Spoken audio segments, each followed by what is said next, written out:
This is the length converter metric to imperial calculator, which converts length measurements between metric and imperial units. Let's look at the inputs. First, we have the From Unit drop-down menu, which offers 8 options: millimeters, centimeters, meters, kilometers, inches, feet, yards, and miles.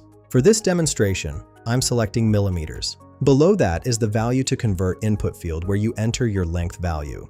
For our example, I'll enter 10 in the value to convert field with millimeters selected as our From Unit. Now I'll click the Calculate Conversions button. The calculator processes this input and generates conversions to all other available length units. You'll see your original 10 millimeters converted to centimeters, meters, kilometers, as well as the imperial equivalents in inches, feet, yards, and miles. Each conversion appears with its corresponding unit label, giving you a comprehensive view of your measurement across both metric and imperial systems. This is particularly useful when working with international specifications or converting between drawing standards that use different unit systems.